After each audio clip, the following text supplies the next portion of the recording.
นะเจ้าเนาะคุณผู้ฟังอันนี้มันแน่ใจต้องถามท่านสมัครเจ้า ก็น่าจะเป็นเจ้าวาดตอนนี้เต็มๆแล้วเนาะถ้าเป็นคงจะได้ฉลองเร็วๆนี้นะเจ้าคุณผู้ฟังน่าจะ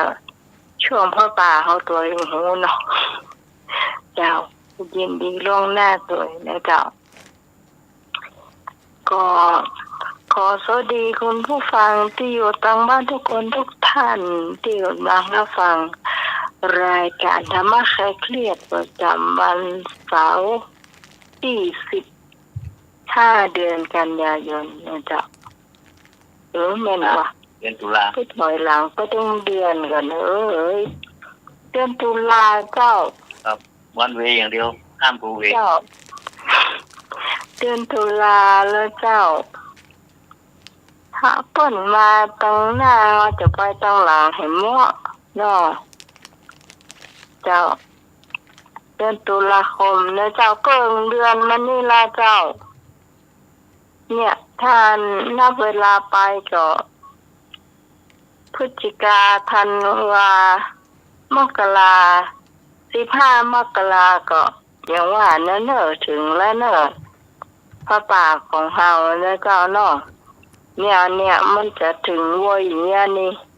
ถ้าถึงวันนั้นมาเฮาลืมเห็นอย่างนี้ เป็นก้อนได้กันเนาะลืมหมดได้เจ้าเดี๋ยวราชมาก็โตยหาเข้มแจ้งน้ำตาลูกแต่มาโตยหาแล้วเจ้าก็วันนี้ทีมงานธรรมะคลายเครียดเฮาเจ้ามาพบปะกับคุณผู้ฟังเหมือนเช่นเคยเจ้าโดยมีข้าเจ้าพิสมัยสุริยดรเจ้ามาเป็นกู้เป็นกิมกันในช่วงนี้เจ้าช่วงนี้ท่านสมัครมาแล้วนะเจ้าไปตากมาอย่างด่วนเลยมาถึงก็มาเข้ารายการบอกว่าจะอิดอ่อนจะเหนื่อยอ่อนเพลียสังหมอกใดเจ้านิมนต์ท่านสมัครเจ้าขอนอบน้อมของข้าพเจ้าตรงนี้แด่องค์สมเด็จพระสัมมาสัมพุทธเจ้าพระพุทธพระธรรมพระสงฆ์แก้วอันประเสริฐสูงสุดและพระอรหันต์พระสาวกทุกรูปตลอดถึงพระมหาเถรานุเถระด้วยความเคารพอย่างสูงมีหลวงพ่อพระครูปริยัติยานุศาสตร์หลวงพ่อพระครูสมุวิศวัตรวรกิจโจผู้อำนวยการสถานีพระพุทธศาสนาพระอาจารย์นิพนธ์แล้วก็สมณเณรอาจารย์เอาลักษณ์แล้วก็นาฮิสมัยผู้ดำเนินรายการหัวหน้าคณะธรรมะคลายเครียดเนาะเจ้าลุงหน่วยตัวนึงท่านผู้ฟังทุกท่านครับเจ้าลุงแล้วก็ท่านผู้ฟังทุกท่านขอเจริญพรจะติดต่อเนรเอาลักษณ์เนาะปัญญานันเจ้าแป๊บนึงเนาะสายหลุดไปแป๊บนึงเนาะสักครู่พอดีสายของอาจารย์เอาลักษณ์หลุดไปเนาะ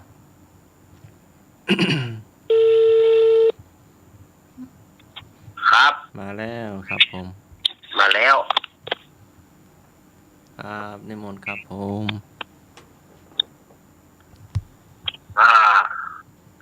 ขอกราบนอบน้อมยังกุลพระติทารยรัตนาผ่านแผ่วพระเกี่ยวเจ้าตั้ง3 ประการหมายมีพระพุทธพระธรรมพระสงฆ์อันเป็นสารณะที่เพิ่ง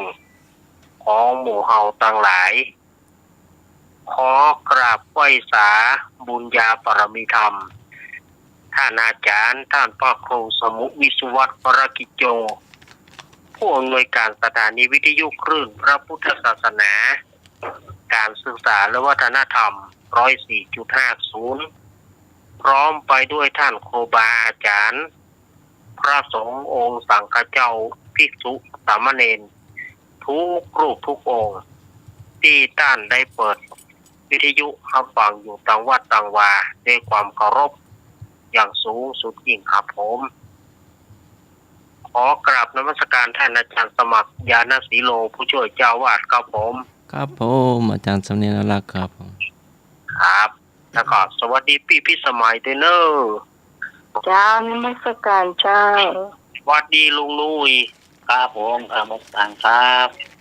แล้วก็เจริญพรคณะสัตยาญาติโยมต่างหลาย วันนี้ก็เข้ารายการจ้าไปหน่อย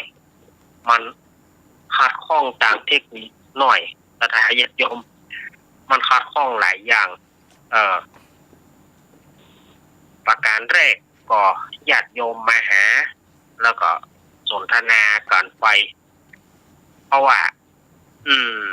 ช่วงนี้อาตมาภาพขอสุมากับญาติโยม เพราะว่าประเด็นนี้วัดหรือวัดเนาะเหลืออาตมาภาพคนเดียวตนเดียวรูปเดียว ฉะนั้นเปิดก็สถาญาติโยมก็กลัวว่าจะเหงาอ่ะ บอกว่าถ้าวันเสาร์วันอาทิตย์บ่เหงาไอ้เนาะถ้าวันเสาร์วันอาทิตย์เนี่ยค่อยน้อยเขาก็มีเพื่อนรายการ ถ้าคนอื่นหายไปไหนหมดอ่ะ สายอาจารย์เอาลากหลุดไปเดี๋ยวต่อไปใหม่เนาะ เจ้า บริการฝากหมายเลขโทรกลับ Welcome to call back service นั่น ก็ เดี๋ยวรอเพิ่นติดต่อมาก่อน เจ้าลุงหนุ่ย ให้หนู ไป ก่อน ก่อนเนาะลุงเนาะ ครับผมครับครับมาสะกับครูสมุวิศวัตครับผม เจ้า นะครับครับผมจากนี้ผมครับพี่สมัยนะครับผม เจ้า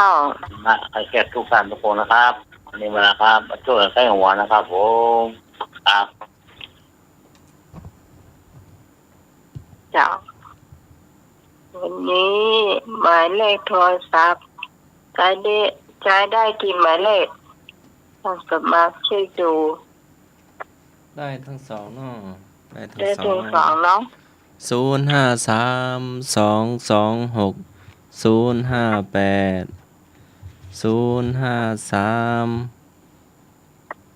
810 406 โอ้น้ำหมายจำได้ เจ้าขังในเวรนะ แล้วแม่สมเจ้าแม่สมนี่สามารถโทรเข้าเบอร์น้องหมายเบอร์ส่วนตัวได้นะเจ้าไม่สมซบไม่ขาดเนาะเพราะว่าเพิ่นโทรเข้าสถานีเป็นว่าแปลงจะโทรเข้าของดีแท็กได้เลยเนี่ยเจ้าวันนั้นฮื้อเบอร์ไปแล้วเนาะ เจ้าไม่มี โทร สาย มา มา ตามนั้นก็แล้วกันนะเจ้า มีสายมา ยังไม่ได้เปิดเธอเต้อ อ่ะ เพราะว่า ขออนุญาตวางสายเนาะยังไม่ได้เปิดว่ะพระอาจารย์เอาลักมาแล้ว ครับผม เจ้านิมนต์เจ้า ตะกี้หลุดไปเลยครับอาจารย์ เจริญพรคณะสัตยาญาติโยม สาธุชนคนดีเฮาทุกท่าน วันนี้ โทรศัพท์ก็บอกให้เป็นใจเนอะสัตยาญาติโยม ในเมื่อมาปะกันแล้วก็วันนี้เป็นวันเสาร์ที่15วันเสาร์ที่15แล้วเป็นวันเสาร์แห่สัตยาญาติโยม วันนี้นะเสาร์5จะได้วันเสาร์แฮม5ค่ำมันก็ถือว่าเป็นเสาร์5ในวันนี้ แล้วกลับมาเป็น15โอ้โหบวกพลังเข้าไปแถม อันนี้นะเดือนเกียง หรือว่าเดือนอ้ายเหนือ เดือน11ใต้แฮมมานี่5ค่ำเพราะว่าเป็นวันเสาร์ก็วันนี้ทีมงานธรรมะขายเครียดของเราก็มาปะกันแล้วเนอะเพื่อเบื่อเป็นการเสียเวลาลำดับต่อไปก็เชิญท่านผู้ดำเนินรายการได้ดำเนินรายการลำดับต่อไปเนาะเจริญปอนเนอะ เจ้า ไอ้เหนื่อยก็เรียบร้อยแล้วนะเจ้าตะกี้ใส่สำเนียงเอารักลุดยุดไปนะเจ้าลุดไปเด็กก็แป๊บหมดอ่ะตะกี้อ่ะ มันวันนี้มันบอกให้เป็นใจเนี่ย เลยเจ้าเท้าก็ยังมาเปิดเสียงเตือนนะเจ้าไม่ได้เปิดสายเตือนนะเจ้าอย่าเพิ่งโทรมาเนอะมันผิดกติกานะเจ้าผิดกติกายังมาเปิดเตือเจ้า